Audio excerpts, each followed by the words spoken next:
به نام خدا. سلام. میخوایم شروع کنیم واژه پرداز ورد رو با هم دیگه کار کردن. خب این واژه پرداز داره فصلهای متفاوتیه و ما سعی میکنیم که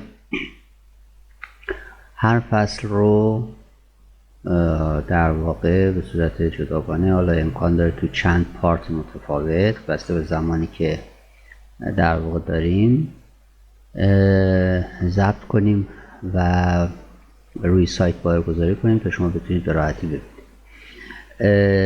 توی در واقع نرم افزار ورد تو آموزشش به این شکل عمل میکنیم که کتابی رو که وزارت فرهنگ و ارشاد اسلامی برای این استاندارد تعریف کرده PDF رو باز میکنیم، مطالب رو قسمت به قسمت میریم جلو و مطابق آنچه که گفته در نرم افزار اجرا میکنیم تا ببینیم به کجا میرسیم. خب فصل اول توانه کار با محیط واژه پرداز ورد هست. حالا میزان ساعت و نمیدونم ساعت عملی و ساعت نظریش رو خیلی کاری نداریم. هدفمون چیه از گذراندن این فصل؟ آشنایی با واژه پرداز ورد، کار با صفحه کلید و موز، آشنایی با قسمت‌های مختلف نرم افزار. خب اول ببینیم که تعریف واژه پرداز چیه. واژه پرداز در واقع به اون دسته نرم افزارهایی میگن که باشه میشه متن نوشت یا متن میشه ویرایش کرد. برنامه‌های واژه پرداز زیادی وجود داشته و داره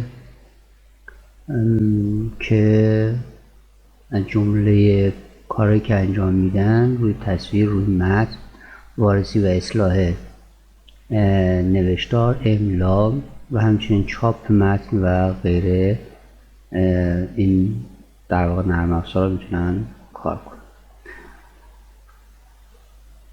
مبحث دومش آشنایی با انواع واژه پردازه که خب باز واژه پردازهای مختلفی رو معرفی کرده، مثل واژه پرداز PE، زرنگار، وردپد، نوتپد و اون چی که ما باش کار میکنیم مایکروسافت آفیس ورد هست.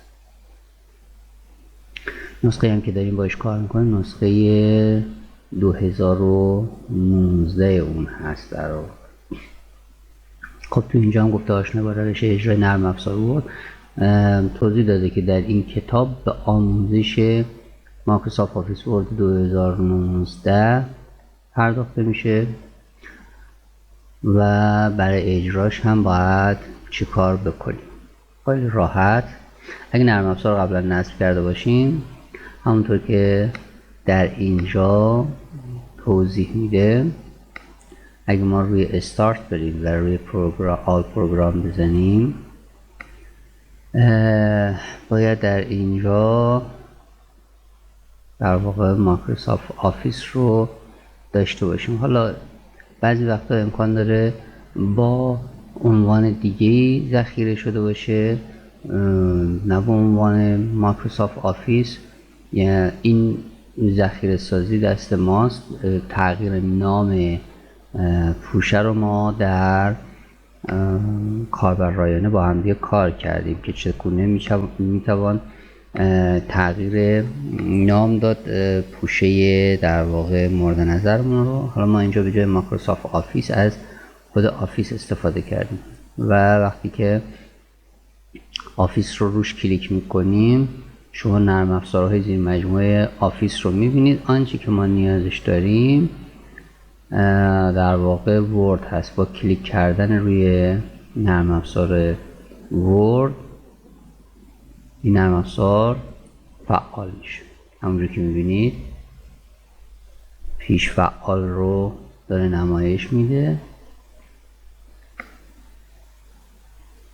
وقتی که اطلاعات و اون پرده اولیه فعال میشه و نمایش شروع میشه، خب در اینجا صفحه اصلی در واقع مایکروسافت آفیس باز میشه و برای ما یک سری مشخصاتی رو ظاهر میکنه که ما میتونیم ببینیم چه اتفاقاتی در اینجا افتاده و چه مواردی وجود داره که ما باید از اونها استفاده کنیم تا بتونیم در ورد کار انجام بدیم. خب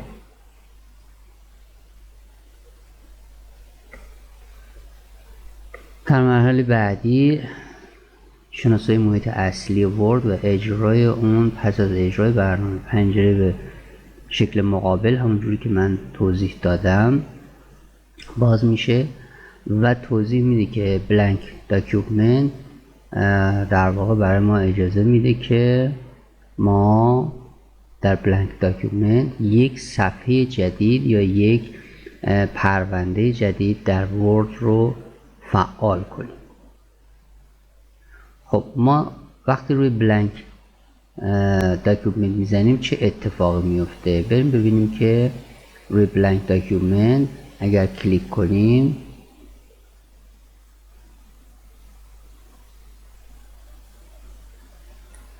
خب همین شکلی که میبینید در حال حاضر صفحه ورد ما باز میشه. این صفحه ورد داره اجزای متفاوت در بخش‌های مختلف است.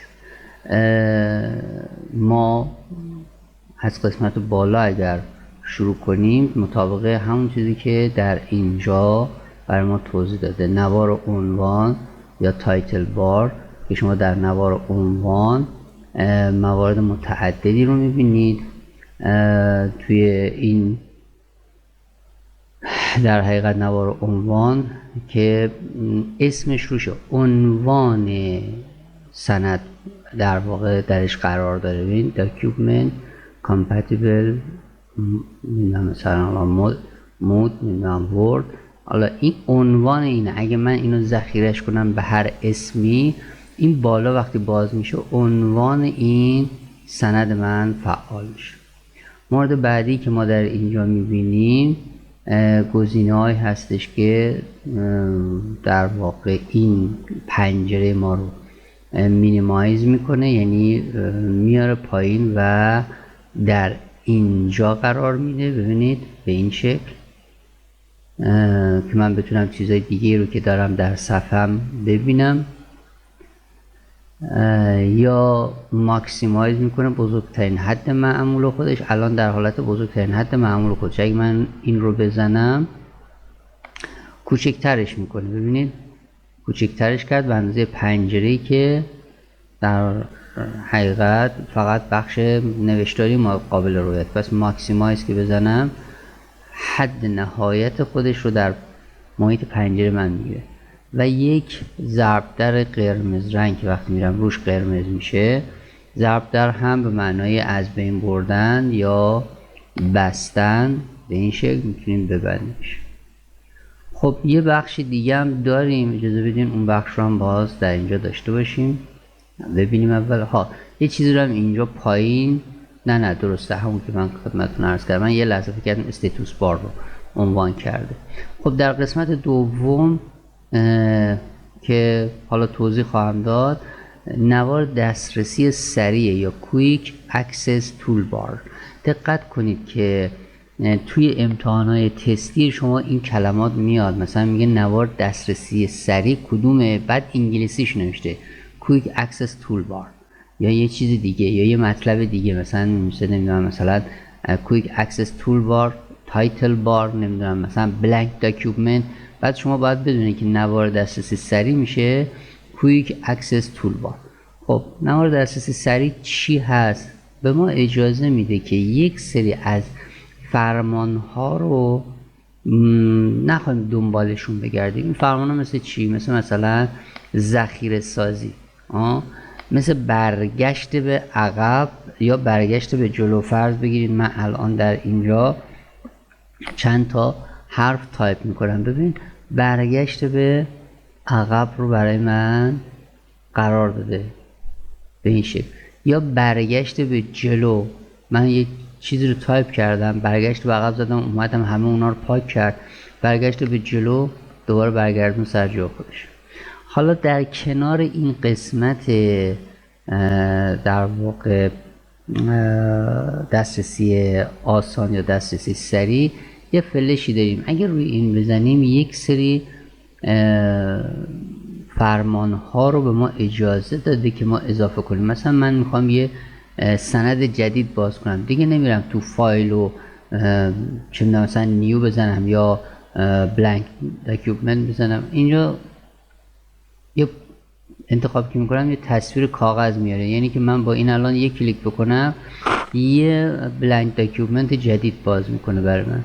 یا مثلا اوپن رو میزنم، اگه میخوام یه سندی رو باز کنم دیگه نیاز نیست برم تو فایل اوپن بزنم، همینجا اوپن رو روش کلیک میکنم. هر کدوم از اینها رو که من دوست داشته باشم میتونم بیارم، کلیک کنم بیاد برام، و هر وقتم که دوست داشته باشم میتونم ببرم. مثلا یه چیز میخوام ایمیل کنم به این شکل، نخواستم اینجا شلوغ بشه اصلی ها رو فقط میگم میدارم، مثلا نیو، اوپن، سیو، نمیدونم مثلا آندو، ریدو یا برگشت به عقب، برگشت به جلو رو میتونم در اینجا قرار بدم. خب اینم در ارتباط با بحث در واقع نوار دسترسی سریع. خب در قسمت بعدی ما میایم و به ریبون میپردازیم. البته اینجا یه سری توضیحات دیگه هم داده که اگه شما کلیک راست بکنید، مثلا حالا بزنید اینم بگیم دیگه، remove from quick، مثلا از تز گفته که با کلیک راست بر روی هر یک از گزینه‌های نوار دسترسی سریع و انتخاب، مثلا شما میتونید بگید که از اینجا برش داره. ببخشید من این رو بیارم، مثلا من روی این کلیک راست که بکنم ببینید میتونم کم. خب اینجا هم همین حرکت رو انگار که اینجا کلیک راست روش کردیم، فرق نمیکنه، تفاوتی نمیکنه. یه سری چیزا رو خیلی زیاد نیاز نیست که حتما روش تمرکز داشته باشید، اما اون اصلی ها این هاست، یعنی که شما بدونید چگونه یک نوار دسترسی سریع یه عنصری رو یا یه فرمانی رو چجوری به نوار دسترسی اضافه کنید یا کم کنید، در همین حد کفایت میکنه. و عرضم بزرگشون که حالا در مورد ریبون، نوار ریبون نواری هستش که منو توی اون هست و عرضم بزرگ شما که این منو فرمان ها رو در خودش داره. وقتی ما رو هر کدوم از این منوها کلیک کنیم ریبون زیر اون باز میشه.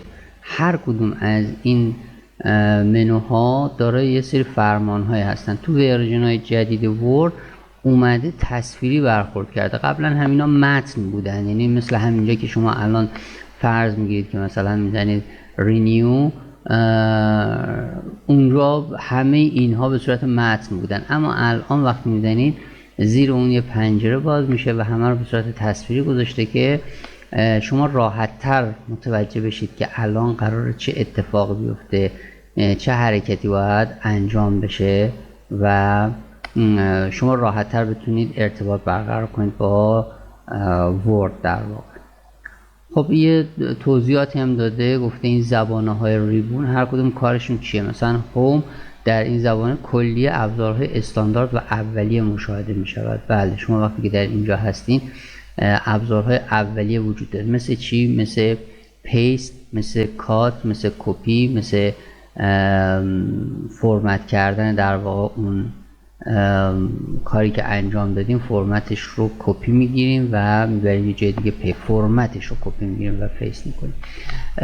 مثل قسمت فونت که نوع قلم، شکل قلم، اندازه قلم، طرح و نقش قلم رو به ما کمک میکنه. مثل قسمت پاراگراف برای اینکه ما بتونیم در واقع پاراگراف بندی کنیم، چیدمان کنیم متنمون رو، تراز راست باشه، تراز چپ باشه، تراز کل باشه، نمیدونم مثلا سر سطرش حروف باشه، نشانه باشه، نمیدونم خطش به صورت مثلا هر خط با خط دیگه با یه فاصله گذاشته بشه، نمیدونم مثلا ترازوهای متفاوت داشته باشه، راستگرد باشه، چپگرد باشه، رنگش چجوری باشه، کادر داشته باشه یا نداشته باشه، نمیدونم تنظیم شده باشه از A به C یا مثلا به صورت حروف الفبایی تنظیم شده باشه و موارد متعدد دیگه. یه فرمت استایل داره یا در واقع استیل های متنی که وجود داره. شما میتونید یه متن رو یه استایل یا یه فرمت خاصی بهش بدیم و ذخیرهش کنید، با اون استایلی که میخوایم، با اون فرمتی که میخوایم تنظیم کنید و ذخیره کنید. و عرضم به حضور شما که یه متنی رو پیدا کنید، اگه یه کلمه یه چیزی رو میخواید پیداش کنید، اگه میخواید جابجا کنید جابجاش کنید، اگه میخواید انتخاب کنید انتخاب کنید.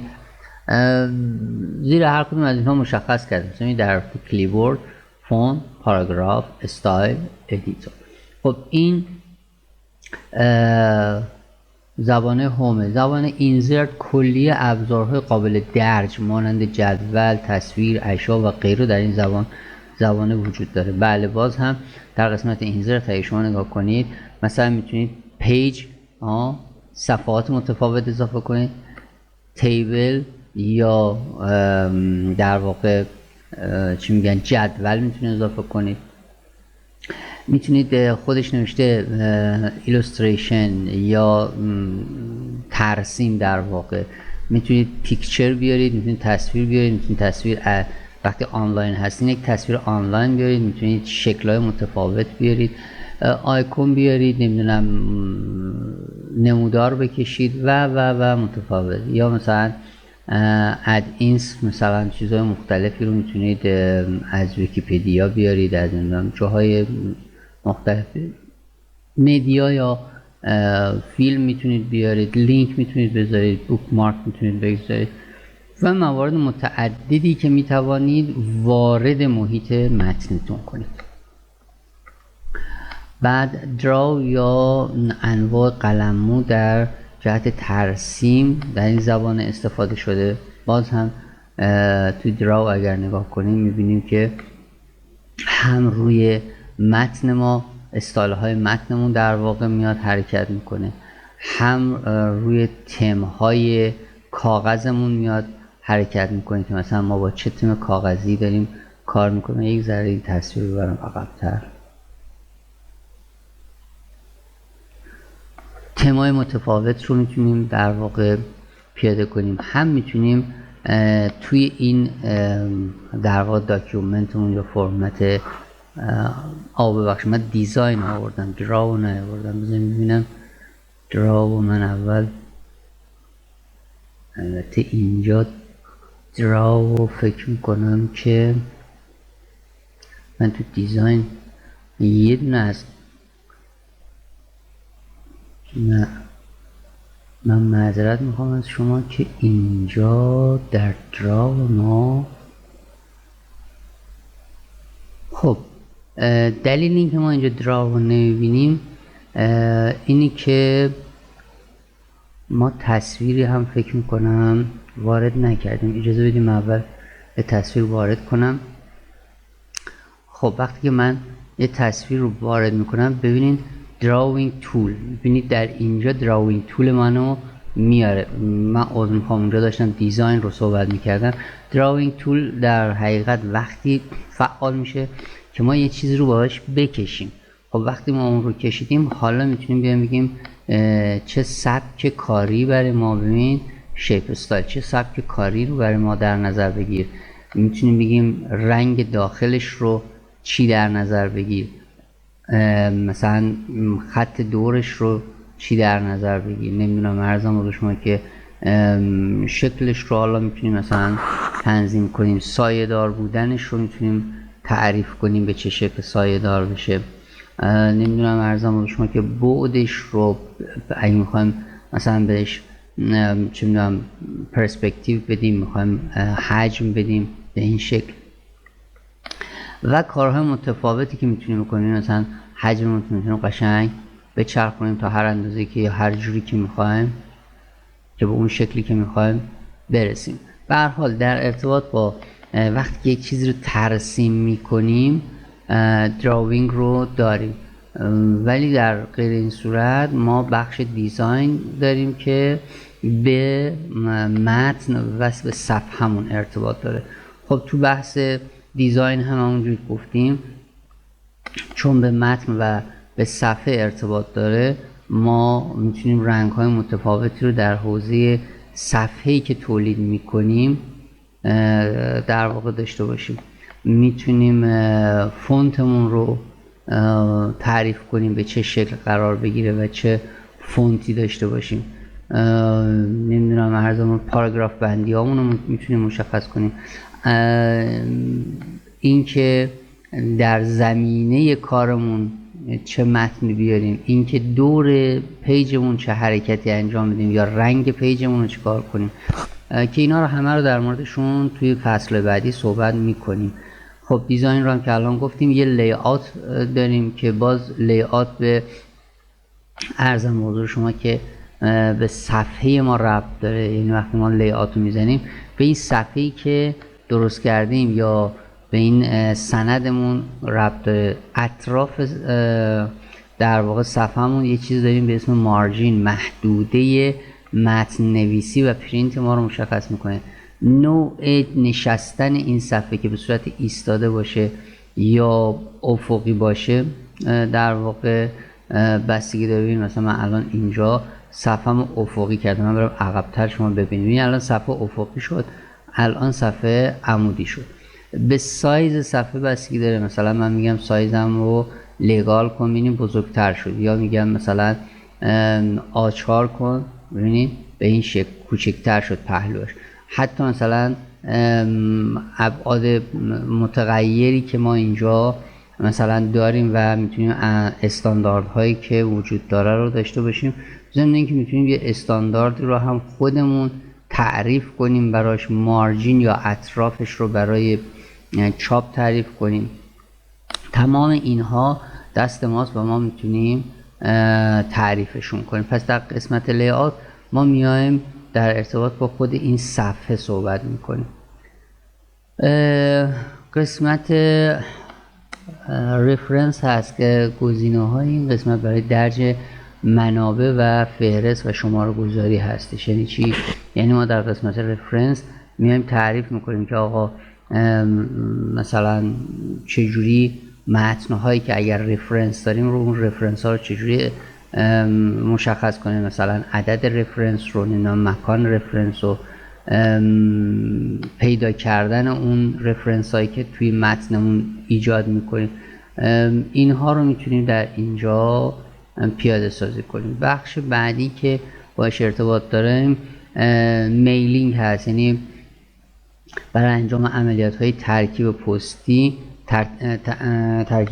یا مثلا از پاکت نامه و زبونش بیشتر توی این حوزه کار میکنه. توی میلینگ هم شما مثلا میتونید بگید آقا من میخوام مثلا یه چیزی رو پست کنم، چجوری متنم رو این کاغذ پشت پاکت نامه رو براتون تنظیم میکنه، به چه شکل میخواین تنظیم میشه. فرمت های متفاوتی داره. هر کدوم از این فرمت ها رو که دوست داشته باشید شما میتونید انتخاب کنید و مثلا تایید کنید، با اون فرمت برای شما کار میکنه.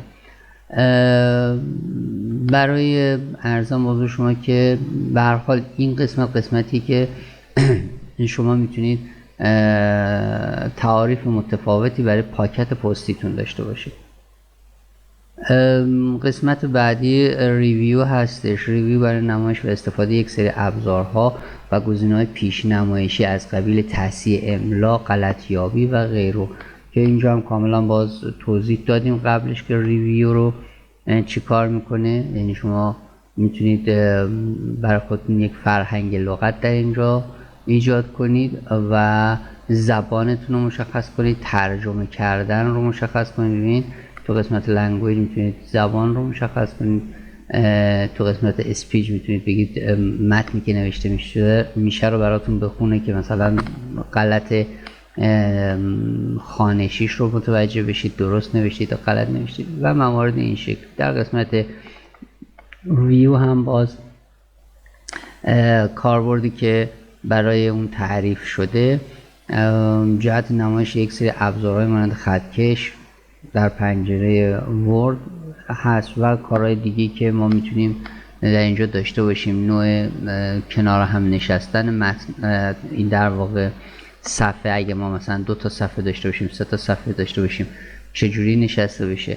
همونجوری که در واقع خوندیم نمایش خطکش و برداشتنش، خطوط راهنما میتونیم داشته باشیم. نمیدونم عرضم به شما که نویگیتور برای جستجو میتونیم داشته باشیم. کارهای مختلفی مثلا تو بخش ویو، تو بخش نمیدونم پیج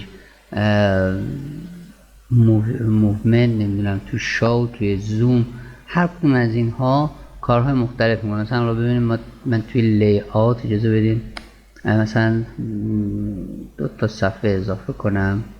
ببین الان اینجا وقتی که ما تو قسمت ویو میایم، ببین 2 صفحه کنار هم گذاشتیم، اینجا 2 صفحه میره زیر هم میشینه. ما اگه کنار هم بگذاریم صفحات رو کنار هم نمایش میده برامون و میتونیم به این شکل در واقع بزرگ و کوچیک کردن صفحمون رو، اگه جمعیت تعداد صفحاتمون زیاد باشه رو میتونیم تعریف کنیم که مثلا به چه شکل باشه. و موارد متعددی که در این بخش وجود داره. در قسمت هلپ کمک کننده است به ما، یه سری در واقع چیزا رو کمک کنه. در قسمت بعدی هم بسته اون نرم افزاری که ما نصب میکنیم و ما اجازه میده که متنمون رو تبدیل به پی دی اف کنیم. این مجموعه در واقع اون منوی چی بهش میگن ریبون در واقع بودش. خب گفته که جهت نمایش و عدم نمایش نوار ریبون میتونه از کنترل F1 استفاده کنید. یعنی اگر شما در اینجا کنترل رو بگیرید و F1 رو بزنید، نوار ریبون شما میره و اگر کنترل F1 رو بزنید باز میادش. به این شکل میتونید هایدن و شوش کنید، ببینیدش و ببندینش که فضایی رو برای شما زیادی اشغال نکنه. دکمه فایل رو اومده این مقدار توضیح داده. گفته دکمه فایل شامل دستورات کاربردی و مهم ورد. این گزینه به صورت پیش‌فرض در سمت چپ قرار داره و شامل دستورات مانند نیو، اوپن، سیو و غیره است. مهمترین گزینه‌اش هم گزینه آپشنشه که برای تنظیمات پیشرفته نرم افزار استفاده میشه.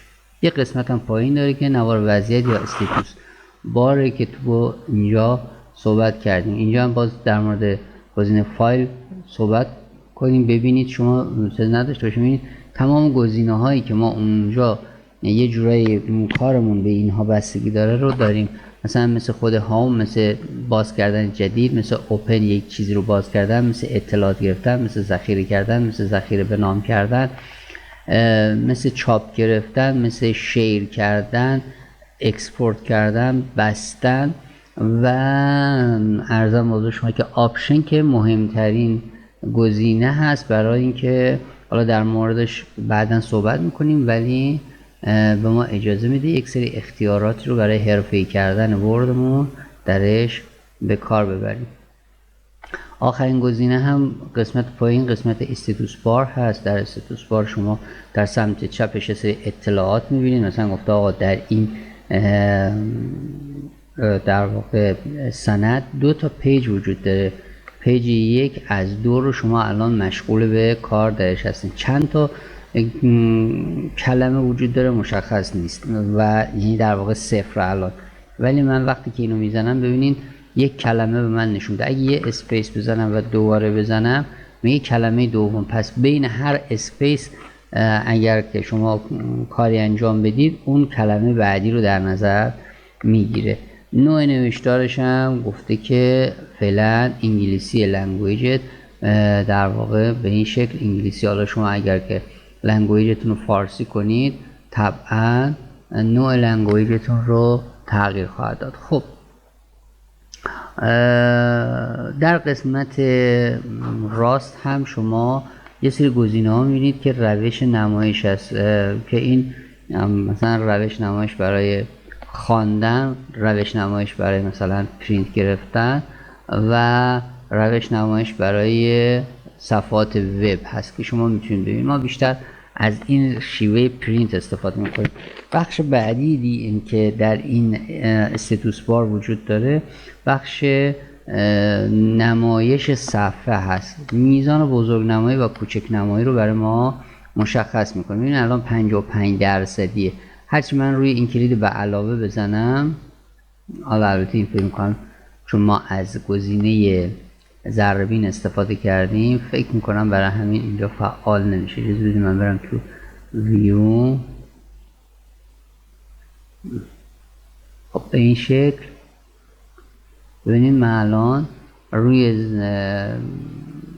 در واقع این عدد که میزنم تصویر من میره جلو، میاد جلو که نزدیکتر به من باشه و میره عقب که دورتر باشه. خب این مورد رو هم صحبت کردیم. با کلیک راست روی نوار وضعیت منوی میانبری باز می شود، شامل یک سری از ویژگی ها که با کلیک روی هر یک از اونها میتونیم انتخابش کنیم و به نوار وضعیت اضافه کنیم. بله خب ما روی نوار وضعیتمون گفتیم اینجا میتونیم خیلی چیزها رو اضافه کنیم، مثلا کپس لاک رو میتونیم اضافه کنیم، نمیدونم ارزم بودشون که فلان رو، نمیدونم هر چیزی که دوست داشته باشیم. در اینجا یه سری چیزهایی داره که میتونیم اضافه کنیم یا کم کنیم. در حقیقت همون قدری که میتونیم اضافه کنیم میتونیم کم کنیم. و دست آخر هم در مورد محیط تایپ صحبت شده و گفته که محیط تایپ یه برگه سفید آماده نوشتنه و از اون جایی که مکان نما چشمک میزنه شروع کنه تایپ کردن. با کلید F6 میتوانید بین محیط تایپ، نوار وضعیت و نوار ریبون جابجا بشید. یعنی که شما اگر اینجا باشید، فرض بگیرید در اینجا هستید، من باز این رو پاکش کنم، در اینجا هستید، اگه F6 رو بزنید اینجوری که در کتاب اومده، اگه F6 رو بزنید میتونید بین نوار وضعیت، ریبون و در واقع این صفحه جابجا بشین. ببین بازم برای اینکه شما دقت کنید من الان F6 رو میزنم، اومدم رو نوار وضعیت یا همون استاتوس بار، دوباره F6 رو زدم اومدم روی ریبون که وقتی روی ریبون بیاین ببینید حروف و علائم نمایش داده میشه. مثلا من اگر که بزنم P بعد از اینکه F6 رو زدم بزنم P، لی‌آوت من فعال میشه. و بعد اگر اینجا مثلا میگم بزنم S8 یه چیزی فعال میشه، اگه بزنم AA یه مسئله فعال میشه، اگه بزنم SZ یه چیزی دیگه فعال میشه. به این شکل من میتونم فرمان ها رو از روی کلید اجرا کنم برای اینکه بتونیم سریعتر در واقع چیز داشته باشیم. به این شکل یک نوار لغزنده یا اسکرول بار داریم. اسکرول بار کارش چیه؟ اسکرول بار برای اینکه شما بتونید بین صفحه از نظر افقی و عمودی جلو برید. ببینید مثلا من میگم الان اینجا خیلی اومدم جلو، در حقیقت من این رو بزنم ببین من الان خیلی اومدم جلو. این اسکرول بار عمودیه، این اسکرول بار عمودیه و این اسکرول بار افقیه. ببینید صفحه اگه دقت کنید به این قسمت ببینید داره حرکت میکنه و این هم اگه نگاه کنید کاملا مشخصه صفحه من داره جابجا میشه. خب این کار رو برای بالا پایین رفتن من با دکمه میانی موسم هم میتونم این کار رو انجام بدم. خب حالا نوار لغزنده عمودی یا ورتیکال اسکرول همواره فعال می باشد، ولی نوار لغزنده افقی یا هوریزونتال اسکرول زمانی فعال می شود که عرض صفحه نرم افزار به حدی بزرگ شود که در صفحه نمایشگر قابل دیدن نباشد. تمام. از منوی فایل گزینه آپشن رو انتخاب کنید تا پنجره ورد آپشن نمایش داده شود. از سمت چپ پنجره زبان ادوانس را برگزینید. از قسمت دیسپلی از گزینه‌های زیر جهت تنظیم نوار لغزنده استفاده میکنید. خب گفته چی؟ گفته اگه شما بیاین تو فایل، بیاین تو آپشن و بیاید توی ادوانس، خب حالا گفته در کدوم قسمت، ببینید گفته در قسمت دیسپلی، از قسمت دیسپلی گزینه های زیر جهت تنظیم نوار لغزنده شو هوریزونتال اسکرول، شو ورتیکال اسکرول بار. پس شما میتونید این تیکا رو بزنید تا ایجاد بشه. خب شما اگر که این برای اون بحث اسکرول گفته ها، یعنی شما در قسمت در واقع ادوانس وقتی میای باید بخش کجا رو پیدا کنید؟ باید قسمت دیسپلی رو، باید قسمت دیسپلی. ببین اینجا هر کدوم از اینها یک صفحه، یک سر صفحه داره، مثلا کات، کپی اند پیست، پن، ایمیج سایز اند کوالیتی، چارت، شو داکیومنت مثلا فلان. حالا اینجا دیسپلی گفته این دیسپلی رو شما اگر اینجا چیزاشو بزنید، تیکاشو بزنید، حالا باید مثلا این تیک رو پیدا کنیم، اسکرول، ببین هوریزونتال اسکرول، ورتیکال اسکرول، تیکاش زده شده است، برای همین شما اینجا میبینید. اگه این تیکا نباشه شما نخواهید دید، شما امکان دیدنشو نده. حالا این اسکرول رو مثلا گفته که لفت اسکرول بار، رایت اسکرول بار، شما میتونید براش تعریف کنید که به چه شکل باشه. خب حالا اونجا چون زده شده بود دیگه ما نیازی نداشتیم. ایجاد یک سند جدید در ورد. ایجاد یک سند جدید رو ما قبلش کار کرده بودیم دیگه، ما قبلا این کار رو انجام داده بودیم. من این سندم رو ببندم، ذخیره‌شم نمی‌کنم. ببینید سند جدید در قسمت هوم بلانک داکیومنت یا در قسمت نیو بازم بلانک داکیومنت. دقت کنید در اینجا یک سری تمپلت ها یا از پیش ساخته هایی وجود داره که ما به نسبت کارمون میتونیم استفاده کنیم، ولی اینا یه ایراد کلی دارن که اینا فارسی نیستن و لاتین هستن. پس ما اگر از اینا استفاده کنیم باید تنظیمشون کنیم که فارسی بشه. خب در اینجا توضیح داد از منوی فایل گزینه نیو رو انتخاب کنید، بلانک داکیومنت انتخاب کنید یا کلید کنترل ان رو بزنید. اضافه کردن گزینه نیو به نوار دسترسی سریع رو استفاده کنید و برای بستنش هم باز گفته که میتونید گزینه کلوز رو بزنید یا کلید گریز کنترل به علاوه W رو استفاده کنید. این یک کار خیلی ساده و راحتی که در ورد میشه. آشنایی شناسایی اصول کار با صفحه کلید و موس در محیط نرم افزار. ببینیم که اول اینجا جالبه برای ما، در محیط نرم افزار ورد می توانید هم از صفحه کلید و هم موس برای انجام کارهای خود بهره ببرید، اما توصیه می شود تا جایی که ممکن است از صفحه کلید استفاده کنید. خب حالا بریم ببینیم که عملکرد موس گفته چیه. اشارهگر موس تا زمانی که روی متن سند جاری قرار دارد به شکل یه خط، به محض اینکه اشارهگر متن خارج میشه روی منوی ریبون شبیه یه فلش میشه. اگه تصویری داشته باشین به صورت فلش در واقع چند پر میشه. کلیدهای قسمت‌های مختلف صفحه کلید، یک کلید اسکپ یا ESC داریم که در قسمت چپ بالا اولین کلید هست. این برای چی به کار میره؟ برای بستن در واقع فرمان‌های محاوریمونه. کلیدهای تابعه که بین F تا F12 است، این کلیدها برای چی به کار میره؟ گفته که این کلیدها در بالای صفحه قرار دارن و هر کدام برای اعمال خاصی به کار میرن.